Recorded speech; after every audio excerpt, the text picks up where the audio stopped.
Live from Santa Barbara, welcome to Compassionate Connection. I am your hostess, Gigi Amore, and the purpose of our show is to share with you, in competition, but how to connect compassionately within ourselves and with others when we'd really learn to communicate effectively by gaining the knowledge of the language of compassion direct from the heart. We can enrich and transform our lives and relationships and enjoy a more wonderful world. Now, with that being said, I am so excited tonight. We have a very special guest back with us, Susan Allan. Thank you for your time and energy to be here. You're so welcome. I'm thrilled. Me too. Well, I'm going to tell our viewers a bit about Susan.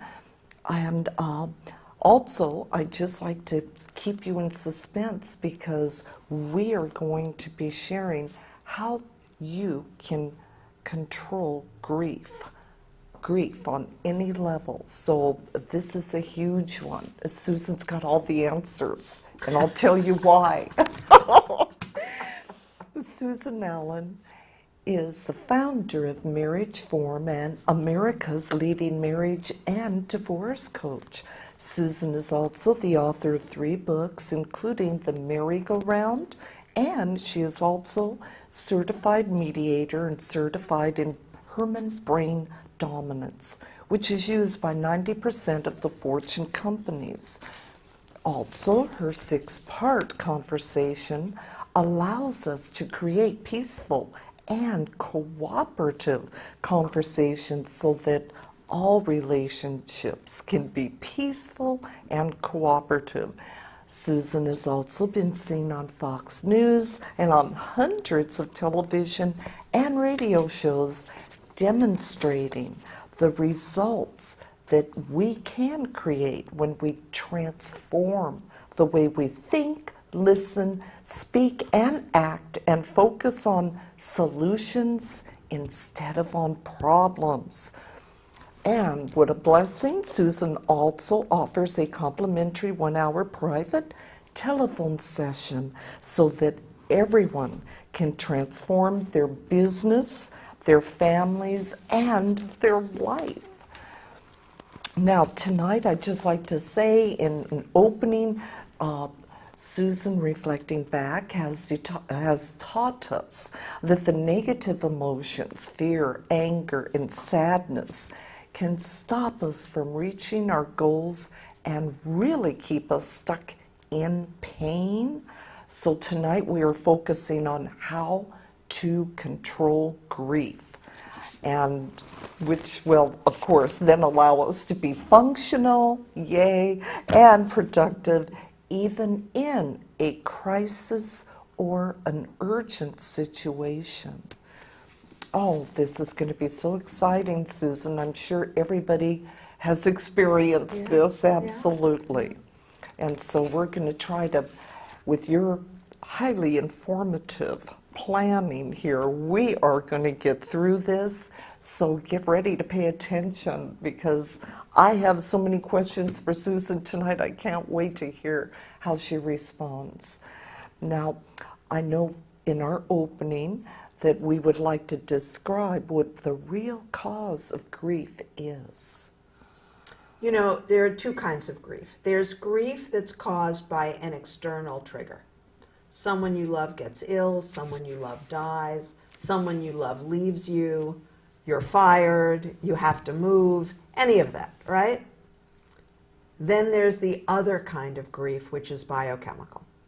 And so tonight we're going to be speaking about both kinds of grief because you cannot enjoy the best possible life for you if you're dragged down into grief any more than you can if you're dragged over to fear or over to anger. You know, we've already handled anger and we're going to be doing the show on fear in a couple of weeks. So fear, anger, sadness, these are the things that destroy lives. Not the circumstances, not illness and death. It's how you respond to it, how you handle it, or tragically, how you don't handle it. Oh boy, Susan, thank you. That just appetizes more knowledge for me to get going on. I'm curious, what is the actual cost if we in fact cannot control our thoughts, our sadness rather, and our thoughts that generate from that sadness? Well, you become non-functional. You know, there are people who are great in emergencies. We did a show about that.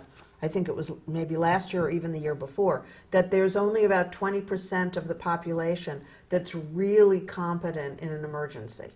And the reason, as we handled in that show, we discovered, and I did a lot of research, the reason that only about 20% of the population is really competent in an emergency is that you cannot get swept into fear, anger, or sadness. Because if you jump on an emotional roller coaster and you get trapped there, you're not going to be able to get into a cyclone shelter. You're not going to be able to figure out a way to get to your roof if there's a flash flood. You're not going to be able to do any of the things that are necessary in a sudden emergency. So you get away from a forest fire, etc. So it is non-negotiable. You cannot live on an emotional roller coaster. And as you've heard me say before, you've got 4.5 minutes to get back to peace. And during that 4.5 minutes, you cannot speak, you cannot text, you cannot email, because if you do, you've now degraded your chances of getting the support that you need. Thank you. That 4.5 minutes to transform yourself. Yeah. I love that. That's really important. And if, obviously that takes a lot of practice. So you don't, start to practice when there's an emergency because it's too late. There you go. No time for distractions. Yeah. Exactly. Now, it's kind of, life is a now or never exercise. Thank you, Susan. I know that you also teach that what we do all focus on is what we get. And even if we do, in fact, get all the money or all of the success or love right away, that our thinking is what makes a huge difference. And please explain this to us. Well, look at Martha Stewart. I mean, Martha Stewart's company was worth $1 billion. She was accused and found guilty of insider trading. She made a $50,000 profit by the insider trading and spent, I think it was 6 months in jail. $50,000 profit. Why? Because she didn't have the discipline to do things that were by the letter of the law and safe for her. She was only able to focus on more profit. There's a wonderful article about her, incidentally, in this month's Vanity Fair, which is why I was reminded of the, really what we would say crazy decision she made. It just didn't make any sense at all. It was completely irrational. But for somebody who's only able to think about money and not able to think about the law and not able to think about how other people are going to react, her decision was tragically a very common one.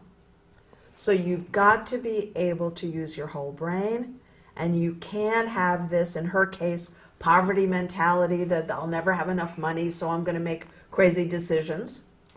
And you see people make all sorts of crazy decisions about health and about relationships as well. And they don't, it's not a pretty picture. So you've got to be able to control your mind. Oh, I love that. Thank you. Have a mindful meeting with yourself frequently. Yes. Now, I also know that you're close to being a doctor, but I guess you don't have those initials yet. No, I don't. And I have avoided it because you know what Marshall Rosenberg says about therapists. Oh, yeah, we're going to get to that. No. But at any rate, I know that you do refer some clients to the medical experts, and please explain to us what the difference in the behaviors of clients who are sad and who can work with you and turn their lives around, and the ones who have chronic depression, clinical depression, who you refer to different medical experts. Well, yeah, I mean, if someone has an urgent problem in his or her life, and they hear about me, and they hear about the success clients have had, whether it's turning around a family with an addiction problem, or somebody with a tragic career problem, or somebody with a tragic relationship or marriage or divorce problem, or somebody with a horrendous health problem, the person that I'm working with, either it's the person with the problem or the family member who's going to help solve the problem, they can't be on the phone with me yelling or crying. You know, if their emotional state is so out of whack, if their grief or sadness is so extreme that they're not able to control themselves enough to be able to talk and listen, talk, listen, take notes, talk, listen, take notes, then obviously they can't work with me.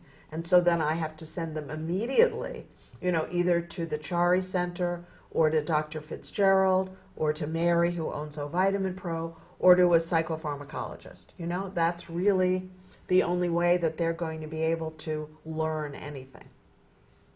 And I've had situations where I've said, you know, unfortunately, your emotional state is so volatile right now, you've got to get some professional help first where they can help you cope with your emotional biochemical state, and then come back to me in a couple of weeks. And then they do, and they're fine, and they're able to listen, and they're able to speak and take notes, and we work through it, and we can still solve their problems. So it just is a slight hiccup. You know, it's not a dead end, it's just a slight hiccup, and we've got to get them some other help before they can learn.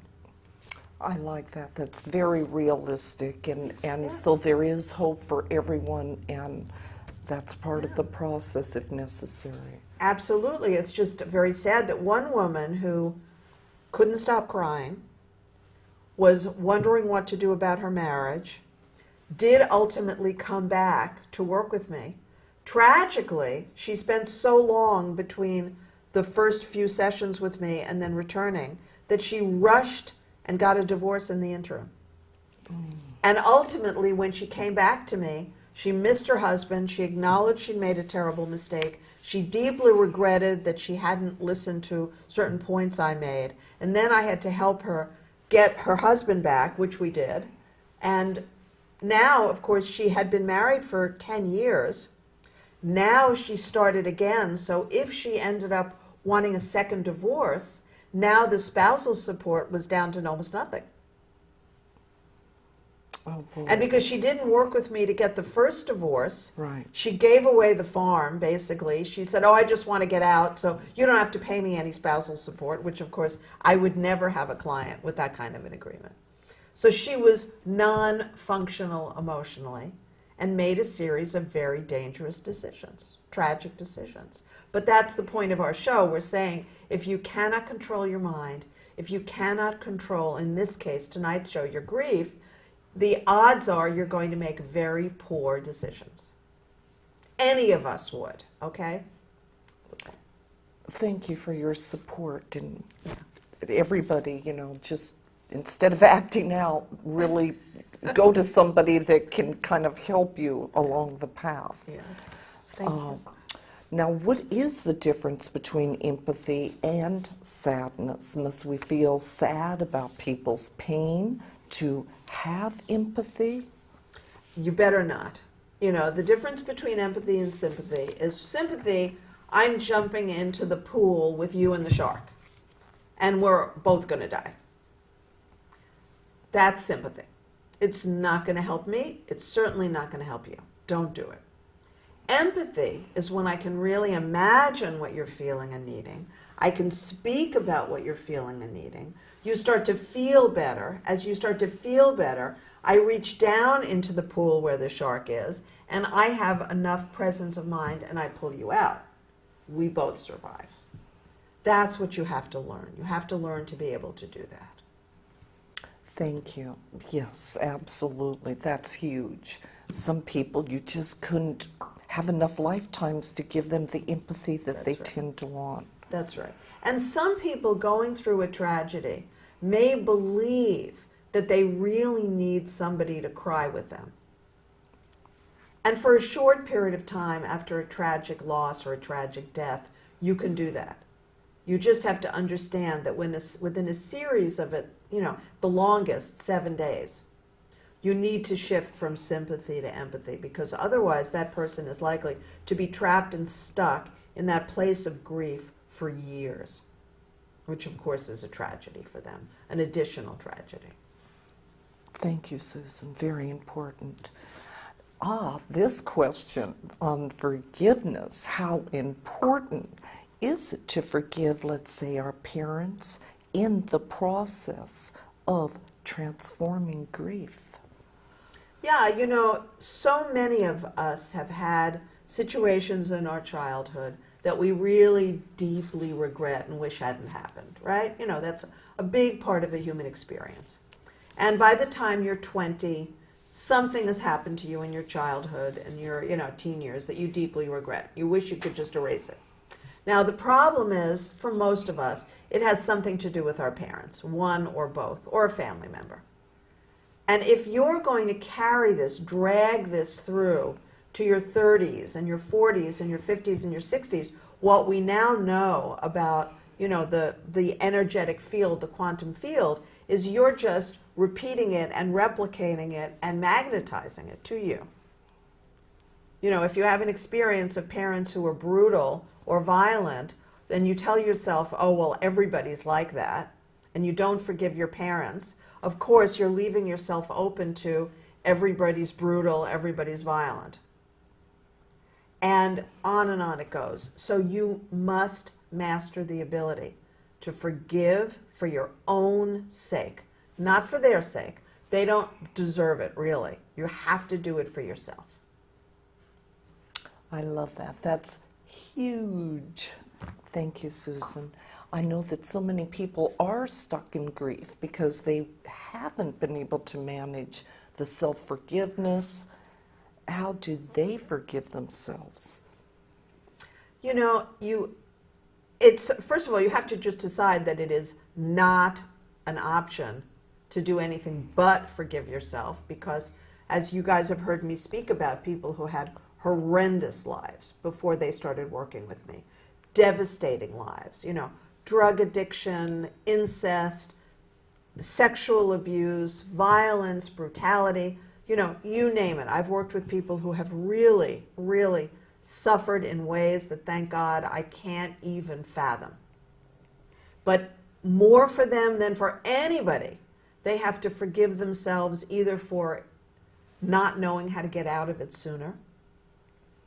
Maybe you have to forgive yourself for surviving when all your family members didn't survive. Maybe you came to America from another country, and you have to forgive yourself for being the survivor guilt. Or you have to forgive the people who did this terrible thing to you or your family or all of you. Because I will tell you that if you don't, it will show up in an illness, or it will keep showing up in replications of that relationship of brutality and cruelty. And I am saying that you must learn to forgive yourself and your parents and everybody else. Just like that. That's right. The thought appears, you've got 4.5 minutes or less, you practice self-empathy, you practice the 4 questions of inquiry to change the whole story about it. You become so adept at this that literally, in the time that it took Gigi to snap her fingers, done. I'm just showing off that I can snap those fingers. Good trick, too. Love it. The show is so depressing. We have to bring a little levity to this. Perfect. Now, I'm curious. I know that the cycle of sadness and anger is so ingrained in people. Yeah. How can you convince people that it's possible to let it go? Well, that's a biochemical question. If you find that something that happened to you, a year ago or longer, is still ruining the present for you, then you have to begin to realize that there's something that needs to be transformed within you that is not necessarily just your thinking. It may be biochemical. It may be this, this dance we've spoken about so many times where it's the adrenal cortisol that you're using up because you may have PTSD, and you go to the Chari Center or Dr. Fitzgerald or Vitamin Pro, and you have the test done, and you find out, yes, you're living on adrenaline, and then you learn from any of these experts that it blocks the production of enough neurotransmitters, so you feel sad, and you feel sad, and you feel sad. And you can't expect to bring forth a wonderful life if you're not in a positive state. It just doesn't happen. If you're living in a belief system that everything's rotten and everything's miserable and what's going to happen to you tomorrow is probably the same as what happened to you last year or 20 years ago, that's what you have to shift. You must shift it. And call me and let's talk about it, please. Exactly. Trick formula I use: forget the complaining, look to compliment. Just a suggestion, but I know it's way deeper than that. Yeah. If they can, that's great. Exactly. Right. Oh gosh. Well, now reflecting on Dr. Marshall Rosenberg, who is the creator of nonviolent communication, I know that he says under anger there is always sadness. And so how does understanding this change our ability to reach out to life? Yeah, it's so fascinating that when you give someone who's angry enough empathy, they get in touch with their sadness. And when we give ourselves enough self-empathy when we're angry, we get in touch with our sadness. Usually our sadness because we're not making a big enough difference, or our sadness because we're not able to contribute, or our sadness because we've worked so hard and we're not getting the appreciation that we desire and that we believe we deserve.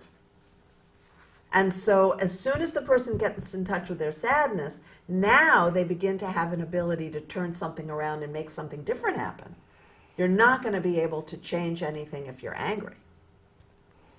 People are going to see you angry. They're going to see you coming from, 100 feet, and they're going to turn and walk the other way. They run for their lives. Right. Thank you, Susan. Exactly. Well, how about this? After, let's say, a terrible illness or the loss of a loved one or a horrifying financial issue, isn't it normal to really be sad and perhaps get stuck there? It's normal to be sad. And unfortunately, normal means what do most people do? So we don't really care what most people do because we look at them and most people we know are living lives of, pervasive despair. So we don't want to be normal. We want to be in the 1% who's living a great life. So yeah, people get stuck, but the whole point is you've got to do the work on the grief. When I discovered all the crazy things I did about my second husband and I fled, I would be so shocked and so scared and so angry and so sad, the 7 stages that I went through: panic, denial, agony, rage, epiphany, negotiation, and peace. You see, I invented these and I still have trouble remembering them because I haven't felt them in so long. But, you go through these and you don't go through them one at a time. It may be 2 in the morning and suddenly you're in a panic. And it may be, 1 in the afternoon and suddenly you're in rage. And it's 4 in the afternoon or 6 in the afternoon, or you're sitting down to dinner and you go into, agony, grief. So I would set aside a half an hour every day. And that would be the time when I would just allow myself to deeply feel the emotions. And it was between 4 and 4:30 in the afternoon. Because that's when the day, I could stop working and the day would suddenly come to a close and I could just be with my emotions. And I programmed it so that if I hadn't done it by 4:30, it would just kind of come up and bubble up in me and I'd had to. And that's the way I was able to be functional and also process out my grief. I and love everything that. else. A bit of discipline and that mindfulness. So Yes. just make that little date with yourself Yeah. to get through Yeah. it. Thank you. And look how happy she is now. That's right. Got rid of all that misery, let me tell you. Now, I'm curious, does that grief management, those classes, do they really work for most people? Well, it depends what the class is. If it's just a so-called support group and nobody has any idea how to support the process of going from, all those different stages, then of course, you're better off staying home, reading some of the things that I email you or working with me and getting through it very quickly. In a couple of weeks, you will be able to be completely functional and you'll be able to have enough skills to really process it out on your own. If there's somebody who's an expert and really, why not? Of course, then you can benefit tremendously. Thank you, Susan. Now, what about a period of mourning, and how often is that really helpful? Again, it's really interesting. Different religions, different spiritual paths have different techniques, and they all boil down to about 7 days for the intense grief, up to 30 days, by which time you've now reincorporated yourself. And I'm saying this if, a parent dies or a spouse dies or a child dies. So that, if it's your immediate family. And it's very interesting how similar the rituals are in most of the leading religions on the planet. The rituals are very, very similar. And you might research them and find it's interesting that all humans in all over the world, and from ancient times to the present times, are using a lot of the same techniques. And that's because they work. They really work. A period of intense mourning is valuable. And if you're in an environment that isn't spiritual and doesn't allow you to deeply mourn, I find that people don't process through it very quickly. As I know for myself, my grandfather died when I was 12 and I adored him. And in my background, they don't have children go to funerals. So I didn't go to my grandfather's funeral. And I was sheltered. Everybody thought they were doing the best thing for me. I was sheltered. But in fact, with my emotional makeup, it would have been better for me to go to the funeral and cry and get through it instead of everybody trying to pretend it never happened. And I just find that for myself, being able to deeply experience something is far more valuable than pretending that it didn't happen. Another reality check, absolutely. Yeah. But I know my family had the best intentions. Sure. They were trying to protect me, but it's not the best thing for me. Okay, I can appreciate that. Thank you, Susan. I'm curious what the most effective way to fully eliminate grief after a tragedy. Well, it's a combination. You have to learn self-empathy. I feel devastated, and I have a huge need to feel safe. Let's say your husband just died, and a deep yogic breath. Or I feel deeply shocked, that my need to connect with whoever it is, physically connect is no longer possible. That's if there's an unexpected loss of someone close to you. And on and on. And of course, you've watched the show before, so you've heard me do empathy, bringing yourself all the way back to peace. And if you want support with this, just send me an email or call me, and I'll send you more about this. However, that's not enough, because usually we find that like by day 2 or 3, the person is trapped in some story that isn't really true. Yes. So that's where you've got to bring in the 4 questions of inquiry, which I've based on the work of Byron Katie. And again, if you want that exercise, call me or email me and I'll send that, because, I'll never have a decent life now that Jack is gone. Is it true? Well, it seems true. What evidence do you have? Well, I was married to Jack for so many years, and Jack did all the this, that, and the other thing, and I've been living on Jack's income all these years. If I'm a woman who, all of this, I'm making this up. I don't know anyone named Jack. And on and on and on, until they can finally turn it around and say, well, now I have to create a new life for myself now that Jack is gone. That's the truth.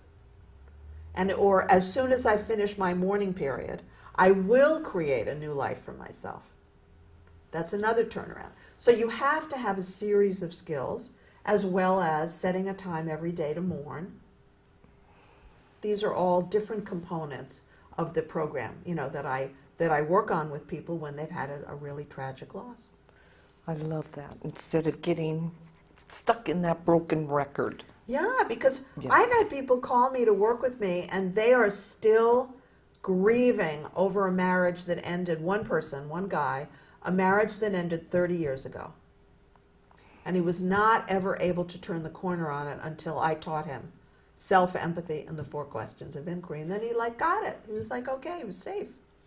Free. There you go. Yes. There's never a chance to not have joy if you know how Yeah, to go about it. sick and this tired approach. of, as they say, feeling sick and tired, you can turn it around. Well, one last quick question. This is just something I can't wait to hear about. Where do most people actually get stuck, even if they do, in fact, have the self-empathy tool? Well, most people who have the skill of self-empathy are going to feel really great really fast. So if somebody doesn't, I know they're not really doing self-empathy. They're doing something else. So that's why I always ask my clients to send me, do self-empathy and send it to me. So, tell me what the situation is and then show me the self-empathy. And usually they're not doing self-empathy. They haven't really understood it yet. It's brand new for them. And they're doing really complaining. I feel angry because, God, you took my son away, Breathe. Well, that's not going to help. I feel angry because I miss my son. I need to feel still connected to my son, or I feel heartbroken because I thought I would be able to be with him for the next 50 years, and then he had this tragic accident, whatever it is. Again, I don't have a son, so I'm just making this up. And it's crucial to be able to deeply understand that it's a negative feeling word and then a positive need word. And it's not you have this need and somebody else is supposed to meet it for you. You have this need and you have to figure out how to meet it for yourself. I love that. And I know Susan has lists where you can connect with these powerful words and the meaning behind them. Yes, exactly. Thank you, Susan. Well, I know that we're a little late going into a quick clip here. This is with our dear friend, Reverend Bernard Goodman. Please enjoy. Susan was given a title recently called the Golden Child. And that's because she has this golden energy, which, of course, explains her hair. Today's about honoring everybody who's here. That was the purpose of today. Bernard didn't know that, but now he knows. We are going to be inputting a golden energy of light inside of you. Oh, I don't believe this. Well, we're going to give you some titles which may or may not make sense to you or anybody else, least of all Bernard. But one of the titles we're going to give you is Queen of the Sinai. Because inside of your heritage, inside of your soul memory, you are in the Haganah. Yes. In the early days of the Haganah. Yes. And you were even part of what the movie Exodus was all about, with Paul Newman. Yes. You were there, which is, of course, now an insane asylum, but you were there when it was a fortress. Yes. And you were a young child, young girl. Girl. Yeah, young girl. And Haganah were both young, male and female kid. Yeah.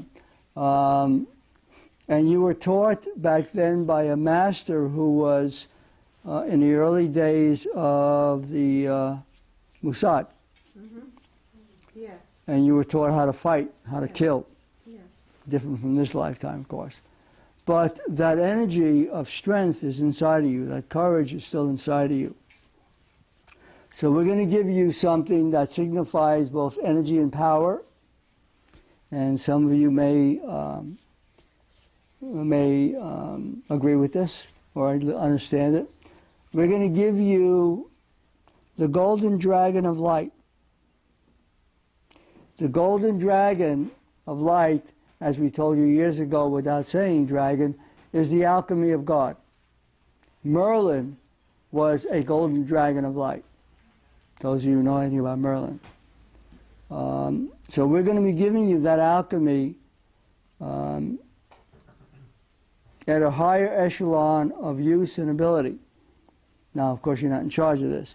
But what's going to be happening with you in a short period of time, maybe about 2 minutes or so, is you're going to begin to feel that energy inside of you churning, bubbling, if you will, coming alive, regenerating your soul index, so that memories of fighting in the Negev and the Sinai will come back to you in forms of producing very powerful stuff in the real world.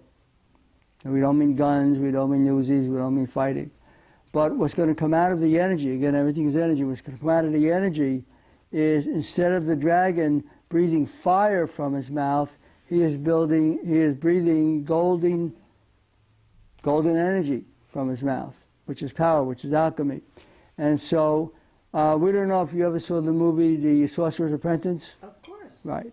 Well, you're the kid. So, Of course. and you're also Nicolas Cage. So, what's going to happen, you're welcome, and you don't have to wear pants. And so what's going to happen is you're going to begin to use that energy to create something new. Now, since everything is a mindset, and your domain is the human mind, if we can still use that connection, what you're going to be doing is you're going to be creating a new system of educating and healing and correcting the human mind operation. Okay, and just as Gina will be created, she here? Yes. This is a blonde bombshell. Just as Gina is going to be creating seminars in that respect, you're going to be creating abilities where you can work on one-to-one with people on a phone, in person, however you do that, even with groups when required, where you're going to be able to work with them in infiltrating the alchemy in their brains to work simultaneously with the harmony in their heart that they lost. Infiltrating the alchemy in their brains. Simultaneously. What did I just say? Something hard. Into the alchemy in their brains. Right, with Harmony of your heart. okay, we're going to put it another way. You're going to bring back the truth of who they are. Thank you. And that'll give them a whole new power to be who they are. And you'll do it through the operation of how the brain operates and thinks. Again, everything's a mindset. If people think that they can't do something because that part of the brain is not functioning to do that, you're going to ignite that part of the brain. We told you this year before. Except now you're going to be able to do that.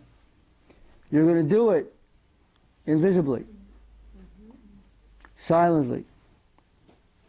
Because we're going to give you something similar to Howard Wills and Carlos and other people. We're going to give you the use of manipulating energy in the brain, which is the highest form of alchemy there is. Which is why Merlin could produce anything, which Sai Baba and Babaji can create gold and then have it disappear in a hand. It's all about creating energy in a form of energy that it may be at any given time. What you're going to be able to do is you're going to be able to infiltrate your brain, infiltrate the brain, go into the brain, see where something needs to be done, and you will do it. So you will probably be the new kind of neurosurgeon to the world, alchemically, if you will, if you can use that term. I'll just do it faster, right? That's what everyone wants. No, you won't. Do it faster. You won't do it faster. You'll do it silently. The results may come sometimes instantly, and they'll throw money at you, and you'll have to deal with that. But you're going to start having very wealthy clients, famous people. Same famous people now. What? Well, you know I'm working with. No, don't change the words. You're going to be working with famous people who have a lot of money and don't know where they're at. And what you're going to do for them is you're going to create the ability for them to see where they are in their lives at that moment and see where they can go from there, and you will assist them in going from point A to point B, and they're going to be paying you a lot of money for that. And these are very famous, very wealthy people that everybody thinks they're perfect and aren't. There is, and Bernard learned this from you, thank you very much, there seems to be a major difference between someone who has talent to do something incredible, whatever form that may be, and their ability to live their lives and be who they really are. It's like one part of their brain is this talent stuff, and the other part of their brain is mush. So you're going to unmush them, you know? Like in saying mush to the Alaskan Huskies, well, you can unmush them. That's a good term, you're going to unmush them. What you're going to begin to do, which is something you've done before when you met Bernard, beginning was to connect all four parts of the brain so that people can have a whole brain and operate whatever that's required to do with a whole brain instead of a part of a brain. You know, I've told you that Bernard is always right when it comes to me. I'm suspicious and I'm not sure, and then it appears. So if this is something that's interesting to you, Gigi's going to announce where I'm going to be speaking on September 17th. You know, please come, and I will be able to explain more about the new levels of connecting the brain that I've been able to accomplish with clients. And I'll be able to do it with anybody who's there as well. And I appreciate you'll be able to do that with the famous and perhaps not so famous people. And the infamous, right? The infamous. Oh, wonderful Yes. news. Because everybody's, you know, people are people. That's right. It doesn't matter. Everybody has the same problems that everyone else has, you know. Now, we're going to get back into these questions because we don't have much time left. So, Susan, Okay. there are many, I know, specialists in addiction who see a connection between, let's say, drug and alcohol addiction and grief. How can the grief habit be disconnected so that people can become clean and sober? I'm working with a family right now, and the daughter is a heroin addict. And this is, you guys know, it's not the first time.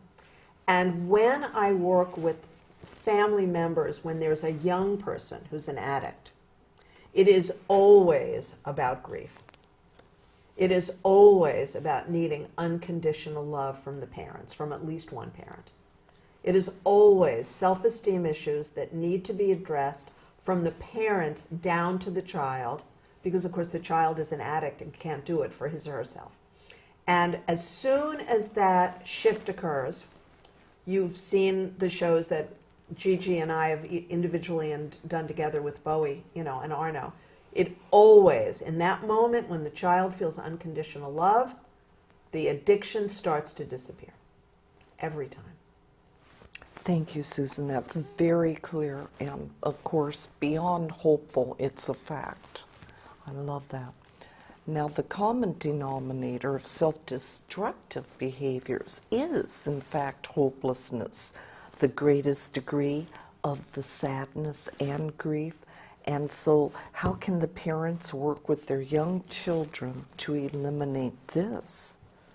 Well, in the particular case that I'm speaking about, this young woman is actually a very gifted artist because I've seen some of her work. She's very talented. But because of different confusions she's had, she wasn't able to really make it and get enough traction with her art career and her art, even her art education. So the obvious missing link, which is what I'm working on, is first we get her to have self-esteem based on unconditional love she receives from her parents. Then the second thing is to connect her empathetically to the ability to study art in order to be able to make a living as an artist.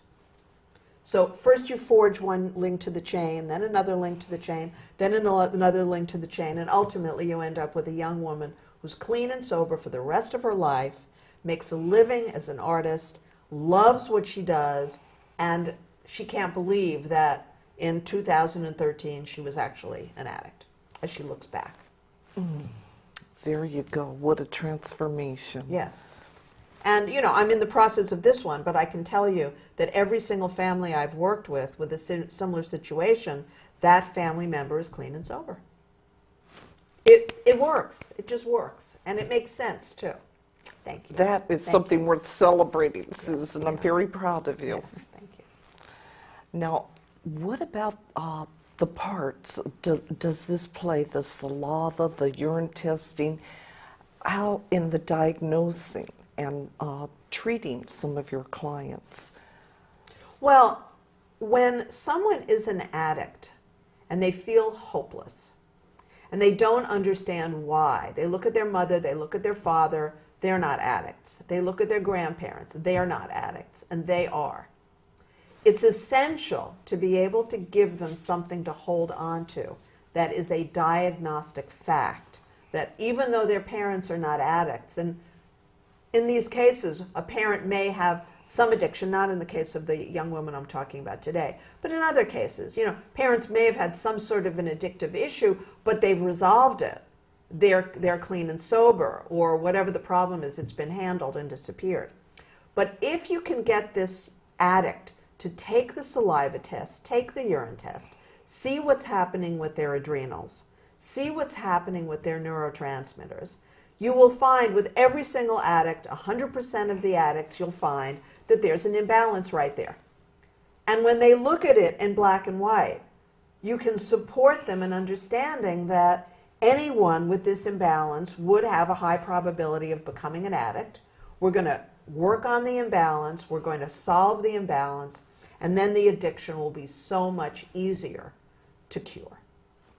And it is. We're not just giving them false hope. This is facts, this is practical, this is medical, and it works. So awesome.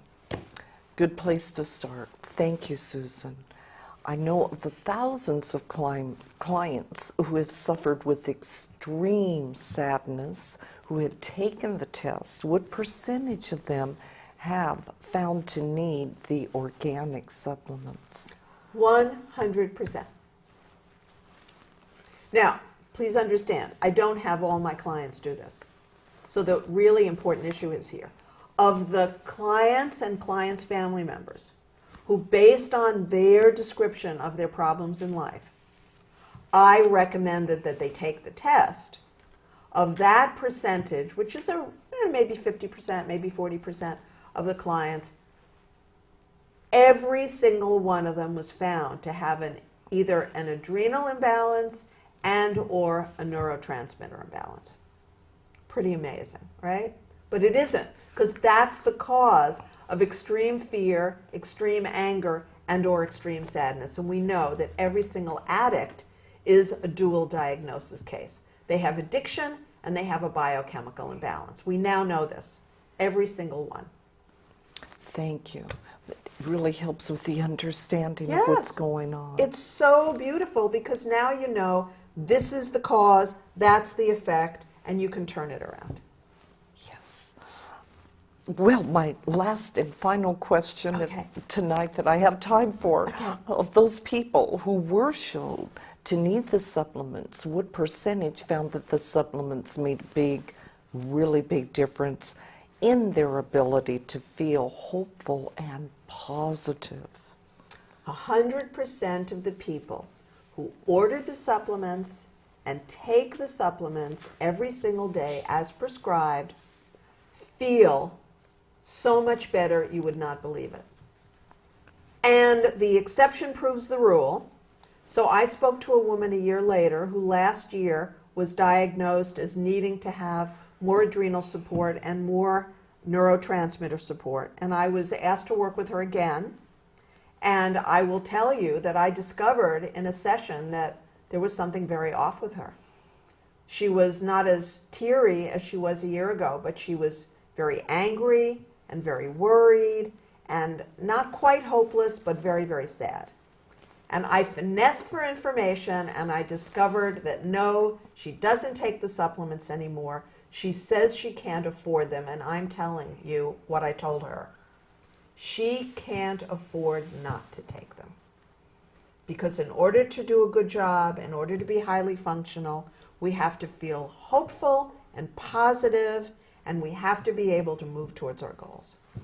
I love it. I was just thinking about how cars operate, you know. You need the gas, the oil, the engine, so many different factors. Otherwise, you're in neutral or, God forbid, in reverse on a hill.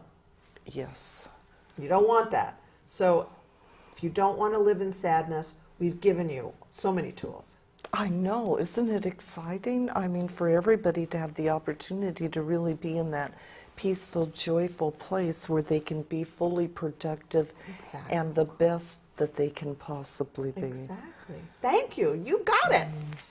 I'm working Exactly. on it. Well, I'd just like to thank you so much, Susan, for reminding all of us that we must bring ourselves back to peace, to joy, and to positive expectation and belief, so that we do indeed have the ability to create lives that we find satisfying and fulfilling.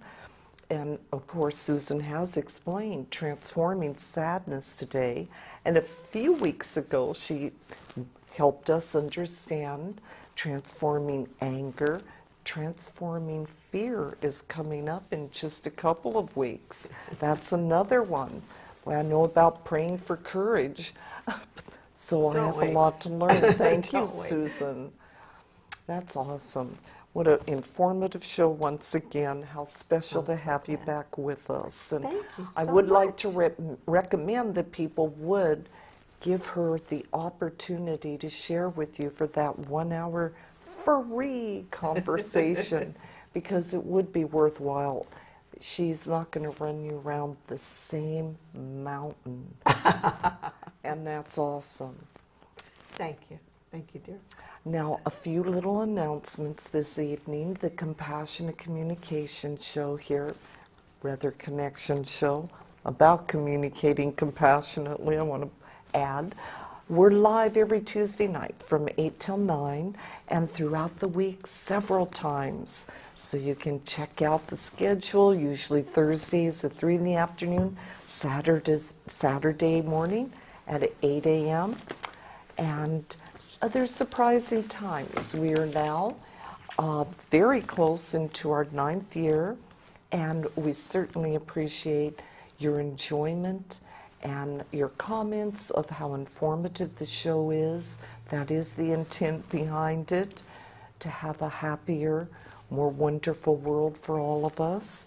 So if you do have some questions, some challenges, some concerns, please don't hesitate. Give us a contact, ggmore@cox.net, or in fact, a phone number, 805-698-8233. Really appreciate hearing from you. And of course, also you can go to our website, which is compassionateconnection.tv, and you can really tune in and pay attention to what Susan and many special guests do have to share with you. Now I'd like to reflect on Susan Allan's column, Ask the Love and Relationship Coach. That's in our Santa Barbara Family Life magazine. It's also available online, sbfamilylife.com. And Susan, on September 17th, is teaching spiritual internship. No. Entrepreneurship. Yay! I Thank got you. it. Thank A new you. word for me. At the Center of the Heart. That's out on Turnpike. You can contact Susan to register. I'm sure you'll really enjoy that.